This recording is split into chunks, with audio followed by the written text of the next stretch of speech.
Thank you so much. Stan invited me to present a talk on model data synthesis. This is part of the research work that we do in my group. So I'll give you a little bit of an overview of that work and how that can be useful to many other different scientific fields. Typically, we start with an hypothesis. And so a lot of the work that we do falls within the iterative research cycle. Hypothesis can be a numerical model. Doesn't have to be a numerical model, but it can be a numerical model. For this particular application, just assume that the hypothesis is a numerical model, and that numerical model summarizes everything we know in theory about the system that we're studying. Once we have our hypothesis, then we need to evaluate that hypothesis. The only way we can do that is that we need to collect experimental data. So we have an hypothesis and we proceed with an experimental design. Once we have our experimental design, we can move forward with data collection. Now we have the data, we had our original hypothesis, and so we can move forward with the next step, and that is where we do quite some work, is hypothesis evaluation. Here, we just combine what we thought was correct with what we measured. And then the last step, and that step is most difficult, is hypothesis refinement. That's not just to say original hypothesis is wrong or is right. It's not binary. Parts of the original hypothesis might have been right, parts might have been wrong. Parts of the numerical model are correct and other parts might be incomplete or wrong. And so the crux of the problem is how can we evaluate our hypothesis in such a way that we actually learn something new? So instead of rejecting a numerical model because it doesn't always perfectly fit the data, we're trying to find the reasons that the model is not always describing the data. Part of that will be that the model itself, the equations in the model, are in error. We call those epistemic errors, model structural errors. And we're trying to quantify those, because if we can do that, we can use that to create a better numerical model, which is new theory, which is scientific development. Now, an experiment that I start with, I use this to illustrate the work that we do. This experiment is an outflow experiment in the lab, soil physical experiment, where we take a soil sample from the field and we place that in a Tempe cell. That sample is typically close to saturation, and then we use pneumatic pressure to push the water out of that sample, and we do that in a series of steps. Each time the pneumatic pressure is increased and more water will flow out of the sample, or additional water will flow out of the sample. These experiments were done in the early 80s by Jacob Dane in Alabama and Jan Hopmans at UC Davis. Now we can look at this data as function of time, and that's what you see here. So here on the x-axis you see time, on the y-axis you see outflow, and you see the pressure increments, the vertical green bars. Each time when we do a pressure increment, and we have 6 total, you see the outflow increases. Now we can use this outflow curve to determine the physical properties of the soil sample, the soil physical properties of that sample. How do we do that? This is something we call inverse modeling. We first built a numerical model that describes perfectly the outflow experiments. To do that, we need to solve an equation called Richards equation, developed by L.A. Richards in 1931. This equation is a combination of Darcy with the continuity equation. Now, to solve Richards' equation, we need to specify the soil physical properties of that sample, which are the soil water retention function and the soil hydraulic conductivity function. And you see there that those functions have parameters unknown. They're highlighted in orange. The Netherlands is orange, as you know. And so those are called constants, parameters. We don't know their values. If we knew the soil physical properties of that soil sample. So the question now is, We have the outflow data, we have the numerical model that simulates that experiment. How do we now determine the parameters? Now, let me give you another example. Here we have X versus Y. We have data here, the blue dots, and we have a function we like to fit through this data. Gauss, in 1781 I think it was, and Legendre around the same time, independently came up with the same solution called least squares. What are the assumptions of this solution? First assumption, that is residuals are measurement errors. So whatever is left between the model and the data is measurement error only, not anything else. Second assumption, the residuals have a Gaussian distribution. Third assumption, residuals are uncorrelated. So this residual and that residual, the one that's next to the current residual, have no correlation in time or in space. There's another assumption you could say, is that the residuals have a constant variance. So there's a constant measurement error called homoscedastic. If you work this out mathematically, you can show that you get the most robust estimates of the parameters if you minimize the sum of squared residuals. And so we can apply this theory to dynamic simulation models. And that's what we do. People have done this for, I would say, hundreds of years. And that's pretty much correct.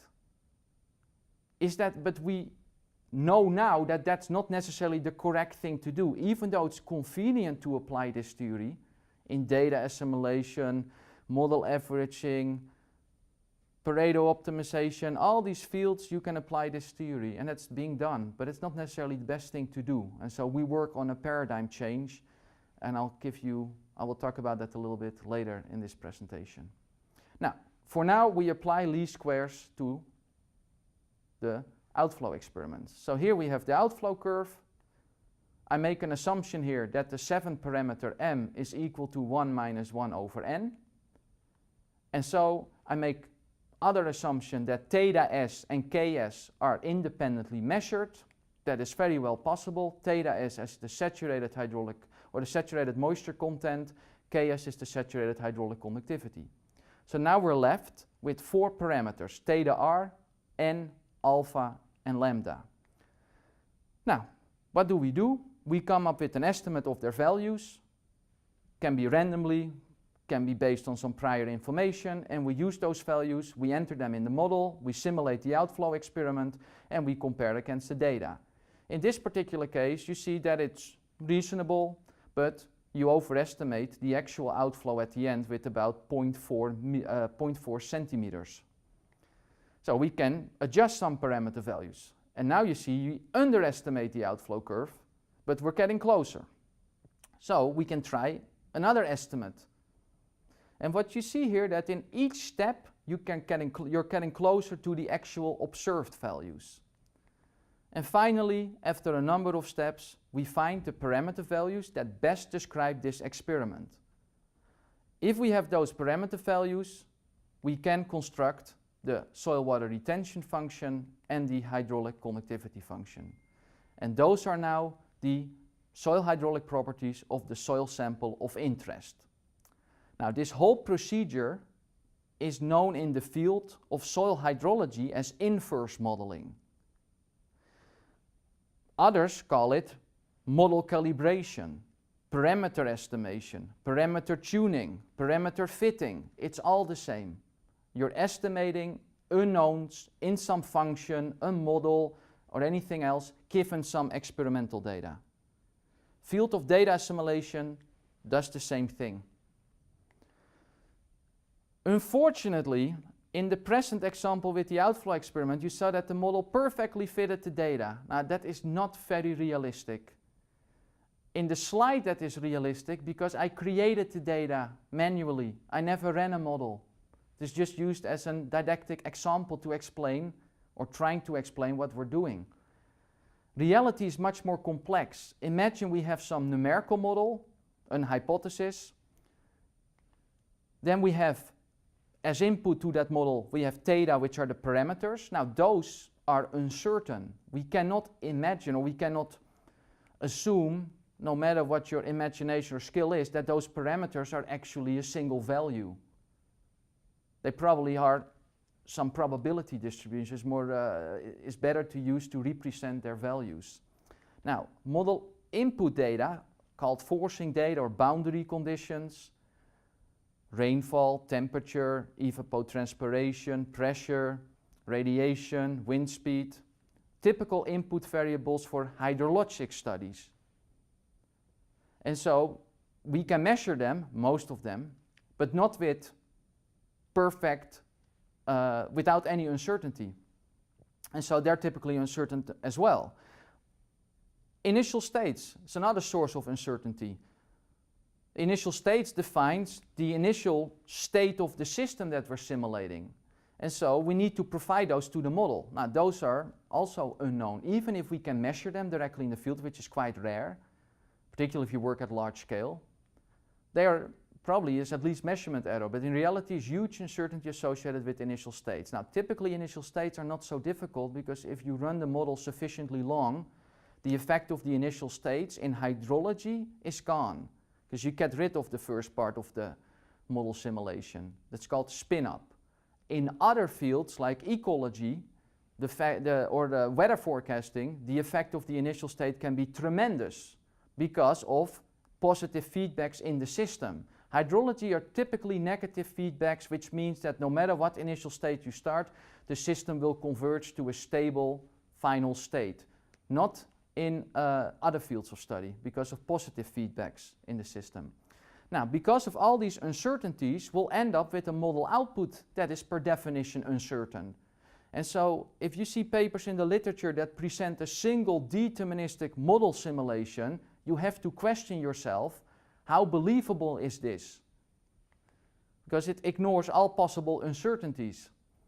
Now, if we have the model output, and we have observations of the model output, the question now is, how do we compare these two to actually learn something about all these different uncertainty sources? And I now like to highlight number 4, which is the error in the model itself. Of course we have uncertainty in the parameters, input data and state variables, or initial state values and later state values, but we also have uncertainty in that particular equation or short equation there, and that's the epistemic error, the model structural error.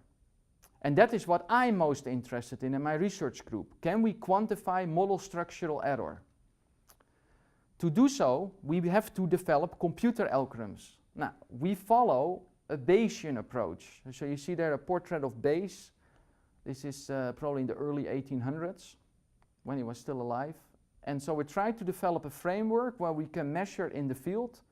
We can compare that to a model simulation, and that difference tells us something about all these individual error sources. Primarily number 4 is what we're most interested in, model structural error. So this is Bayes. So what did Bayes say? If we want to fit a model to data, then he talks about a posterior distribution. So if we assume that theta are the model parameters, then and D with the tilde is the data, then you're trying to find the posterior distribution of the parameters given the data. Vertical bar means given. Now, he said the way to do that is you need a prior distribution. So that's everything you know about the parameters before you collect any data in the field. You need something that's called a likelihood function. How likely are the parameters given the data you observed? And you need something that's called the evidence. What's now the probability of the data that you observed? And that's a rather difficult quantity to explain perhaps, but you can imagine that the top part of the equation does not necessarily lead to a posterior distribution that integrates to 1. And that's a requirement for a probability distribution, for a formal probability distribution, that it integrates to 1. So you can look at the evidence as a normalization constant that just makes sure that that whole thing integrates to 1. That whole thing is the posterior. Now, conveniently, we can estimate the evidence after we derive the posterior. So temporarily you can discard it, And then later on you can plug it in. And so how do you estimate the evidence? You just estimate it by integrating the posterior that you get. And how can you integrate this? Now you can numerically integrate this by, this is supposed to go in steps, yeah, here we go, by using some integration method. Now this is easy for the one-dimensional posterior, but if you're working on a 100-dimensional posterior, it's way more complicated. And we developed algorithms to do so. So if we discard the evidence, then we end up with something that's called the proportionality sign, and we only need the prior and the likelihood function. Now, typical likelihood functions are, you've seen them probably in the literature somewhere, is a standard Gaussian likelihood function, and something we developed is called a generalized likelihood function.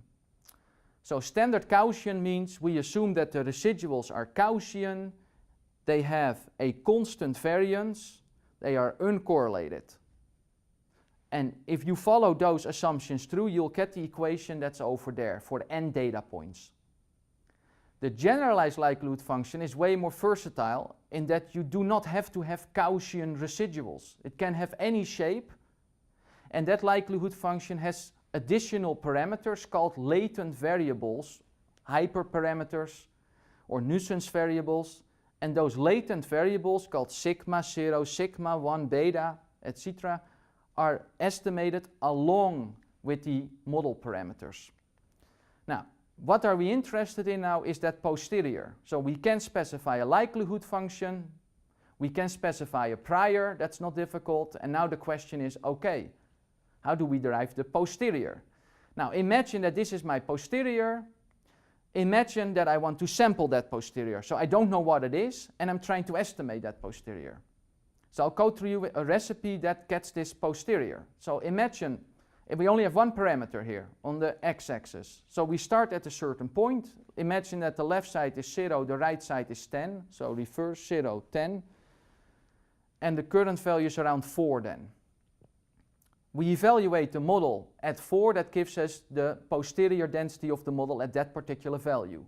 Now we use a probability distribution, and that probability distribution, we can draw values from that distribution. It's centered around the current estimate, the proposal, or the current point. And so we can propose a new point. Now imagine that that proposal, drawn from that probability distribution you see at the bottom in green, imagine we draw this particular proposal point, which is around, I would say, 5.5. Now, we evaluate the posterior density at 5.5, so we calculate the rate of the product of the prior and the likelihood function. Now, what do you see here? The posterior density has increased. So if I compute the ratio between the two, you'll see that that alpha ratio is larger than 1. We create a Markov chain. The first value was value x is 4, or theta is 4. The second value is theta is 5.5. We move to that new point because the density has increased. That's a better point. That point better describes the data than the old point. You could have also created a point that had a lower density than the current point in blue. So now that alpha ratio is smaller than 1. That alpha ratio we call the METROPOLIS ratio. So that alpha ratio is smaller than 1 now. And so in optimization you would never accept this point because the alpha ratio is smaller than 1. In Bayesian inference, with a Markov chain Monte Carlo simulation approach, as we're describing here, this point can still be accepted. And you accept this point, alpha smaller than 1, if that ratio alpha that you get, that exact value, is larger than a uniform draw between 0 and 1. I'm sorry. So if your alpha ratio, which is called the METROPOLIS ratio, if that is smaller than 1, at the same time draw some uniform label between 0 and 1 and check, is alpha larger than that value? In this particular case, alpha is around 0.5 because the density at the green point is about half the density at the blue point. And so alpha will be 0.5. And so you have a 50% chance of accepting this point because in 50% of the time you'll draw a value from a uniform distribution between 0 and 1, also called standard uniform, that is smaller than 0.5. If you do accept it, you move the chain to that new point. If you do not accept this new point, proposal point, you keep the chain at the current state. Now the question now is, which proposal distribution do you use? I assume that we have a good proposal distribution, but imagine you have a 100-dimensional parameter estimation problem, and so with some parameters vary between 0 and 1, others vary between 0 and 1,000, how do you define a good proposal distribution that also takes in consideration the correlation, multidimensional correlation among the parameters? So that's where we created a new method called Differential Evolution Adaptive Metropolis with Kai ter Braak in Wageningen. This builds on an older algorithm I developed during my PhD, and Kai and I got together and we created something I think is an improvement, not necessarily in efficiency, but it's an improvement in mathematics, statistics. So this is a method, DREAM, that continuously updates the scale and orientation of the proposal distribution on the fly. So you don't have to do anything as user, you just let it go and it will figure out which proposal distribution to take at each step. And it's explicitly designed to handle multimodality, which means that if a posterior distribution is disconnected, it can jump from one mode to the next very efficiently, whereas most MCMC methods can do that. It's also designed to be efficient in high dimensions, and we run it for distributed computing. And that is a step forward because MCMC methods have a historical legacy of being sequential. You evaluate the new point with the current point. So it's one step at a time, but we run it in parallel, which means we run multiple Markov chains next to each other. Now, if I apply this MCMC approach to typical problem in watershed hydrology, which means we have some model here with precipitation and evapotranspiration inputs, different tanks, we have interception tank, we have an unsaturated tank, we have then a fast reservoir, and we have a slow reservoir. So water moves through these different tanks, and then ultimately we have total discharge, which is the fast flow and the slow flow. Now this model has 7 parameters. They're listed there with their minimum and maximum values and units. Those parameters are unknown. If we now have observations of the discharge, we can estimate those parameters using this model and Bayesian inference with DREAM. So here we have an example on the, you see a plot here of the observed discharge with the dots and the fitted discharge with the solid blue line. Now let's look at the residuals because it's hard to really see what's going on here. So let's look at the residuals. Do these residuals have a constant variance? Because that is what Kau said is important. Now it seems it has a constant variance. It means the residuals, the spread is not increasing with flow. Exact, so that's what we want. Is the distribution correct? So is it Gaussian? Now you see here that it's not Gaussian, it's double exponential.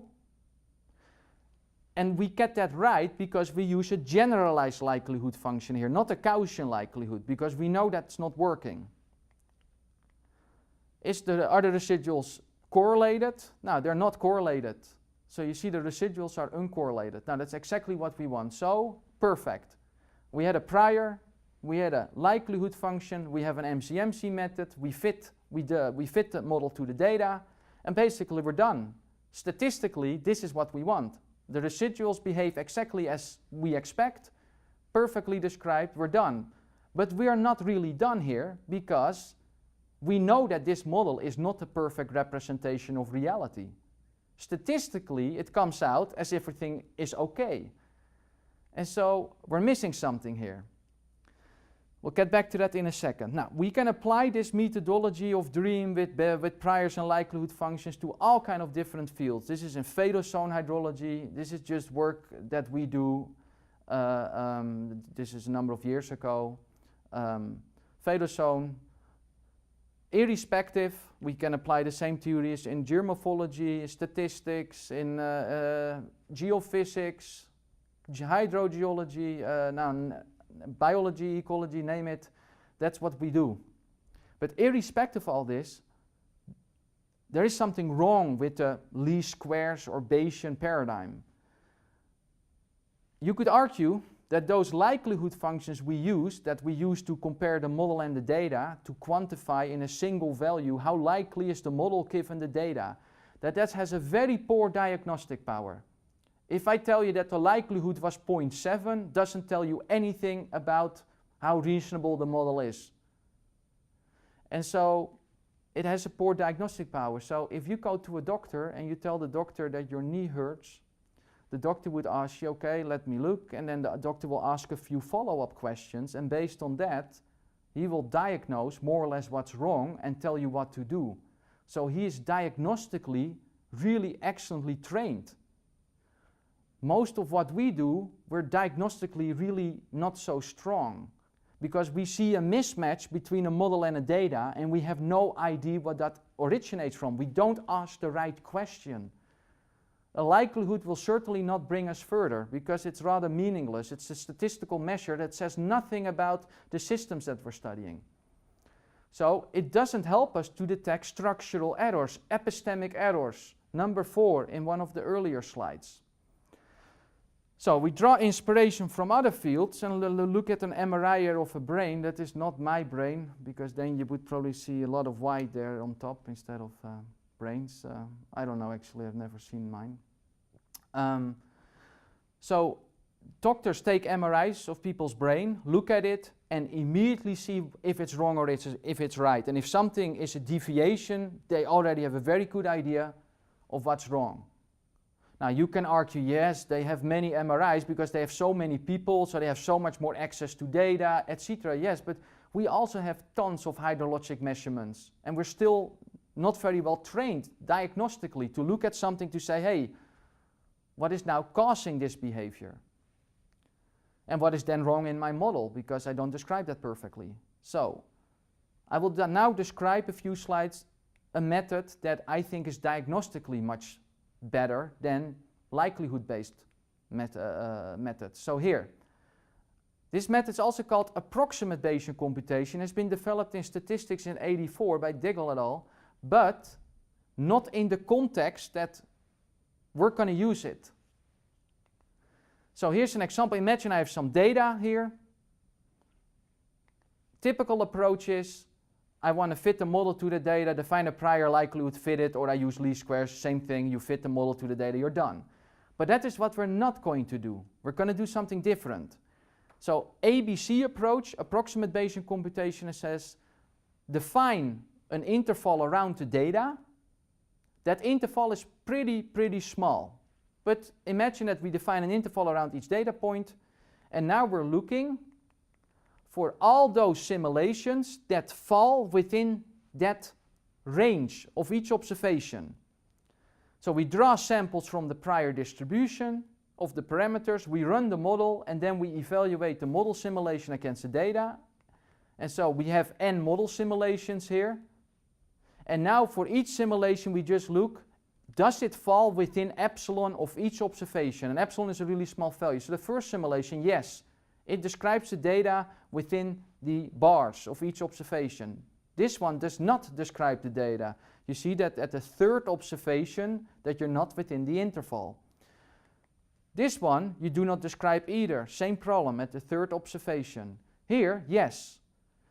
And now what you do is you construct the posterior parameter distribution based on the samples that were accepted in the previous step. So those simulations that are accepted, you know the parameter values of those simulations, and that then constructs the posterior distribution. And then last step, last figure, bottom to the right, is that you see the uncertainty of the model based on that posterior. This is what the ABC approach is. And this ABC approach, as presented, was created for problems where people, or overall, where it's very difficult to mathematically define a likelihood function. And people said then this is the way you should do your inference. We use this approach in a very different way, because this approach, as designed, is very problematic if we would apply this as is to the systems that we work on in geophysics, hydrology, ecology, because you will almost never find a simulation that will fall within the error bounds of an observation. You will not find that. I've worked on many different systems, many different fields, and for realistic problems with field data, it's almost impossible to find a simulation that would fit the data within reasonable error bars of each observation. Why? Because we have input data errors to our models and we have structural errors in our model. Makes it impossible. So if we would apply this theory, we would never find a behavioral simulation. So what do we do instead? We use summary statistics. What are summary statistics? Now imagine, here I have the observations again, instead of using those original observations and fitting my model against those observations, I use summary statistics of those observations. For instance, you could use the mean of the data and the standard deviation of the data. Not to say that those are good statistics, but just as an example. Then I define an error box around those two summary statistics. So now I'm looking for simulations that are within that purple box. Those are classified as behavioral. So in this case, the simulated summary statistics S1 and S2 are out of the box. So they're too far removed from the measured summary statistics. This one is good, this one is not good, and this one is good. So this you reject the first one, the second one you accept, the third one you reject, and the third one you accept. And now you derive your posterior based on the accepted simulations. Now, why is this so useful? Because the crux is now to define summary metrics that are hydrologically meaningful and only sensitive to one particular process in the model. For instance, you can look at the annual runoff index. That is the ratio of the precipitation and the discharge. This metric is not very sensitive to to errors in the data, measurement data errors. You can measure precipitation wrong at a few days, you can overestimate it at a few days, you underestimate it at a few later dates. Overall, it's going to be okay. The same with the discharge. Overall, on a yearly basis, you'll be more or less okay. So that ratio is relatively stable. And that's what you want. You want statistics that are insensitive to data errors in the input as in the measurements itself. Recession analysis. This is Broussard and Niebuhr. Famous paper, Wilfried Broussard and John Niebuhr in 1971, I think it was, or even in the late 60s, where they said, look at the change in the dQ/dt, so the change in the discharge with a change in time, and look at that curve. That tells you something about the recession behavior of the catchment. If you fit a line to that, you get two parameters. In this case, we call that S2 and S3, which is summary statistic 2 and 3. And we can use that for the diagnostics approach here, the ABC type approach. Now, if I can add to that the flow duration curve. So this is a function we developed based on Rien van Genuchten's 1980 paper, very famous paper for the soil hydraulic properties. He introduced a new model for the hydraulic properties, closed form model. It's very appealing. And so this model has two additional parameters. We use that model and we apply that to the flow duration curve. So we fit this model to the flow duration curve and we get two additional statistics, S4 and S5. So now I have 5 summary statistics, and now I describe that I can fit my model to that data using those summary statistics. And ideally, going back to this, ideally we will find summary statistics that are only sensitive to one process in the model. That's the underlying diagnostics idea. If you can define a summary statistic and that summary statistics is only sensitive to one process in the model, then you can define n summary statistics, one for each process.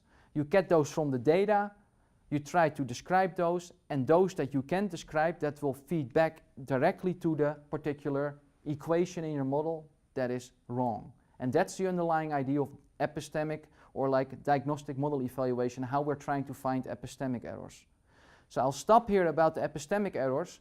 I'll just show how this idea of using summary statistics also applies in other fields. For instance, one of the byproducts is in geophysics. You can use this summary statistic approach for new inference, new geophysical inversion.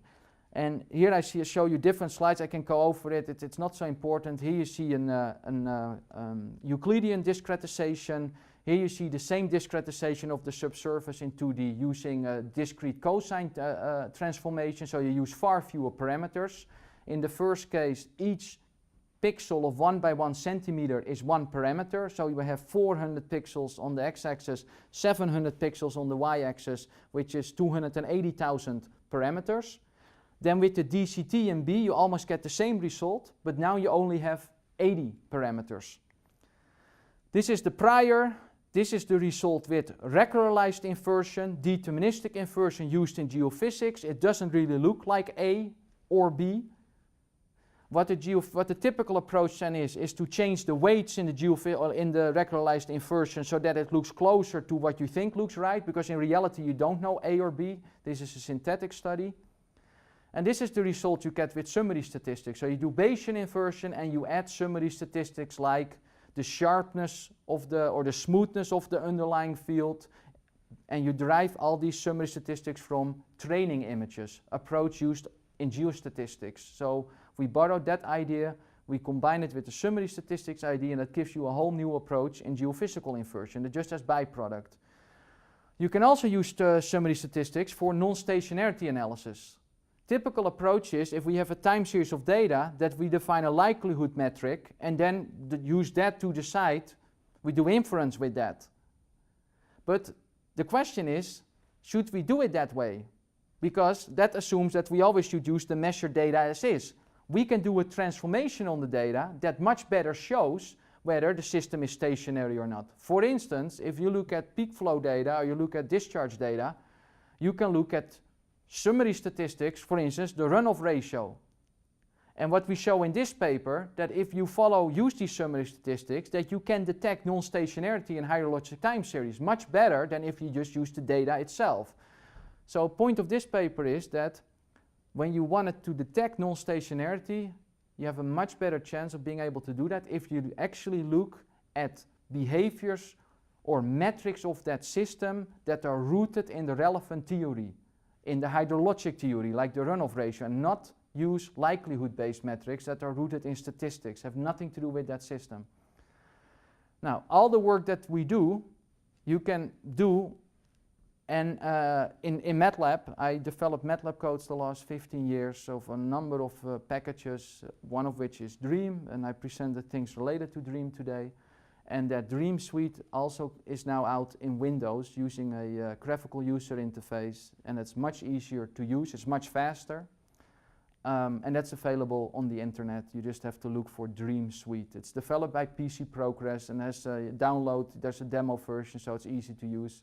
Others can use the MATLAB codes that are available on my website with manuals, and so have a look. And if you have questions, just email or contact me. You probably know where to find my internet address on the my email address on the internet. Thank you so much.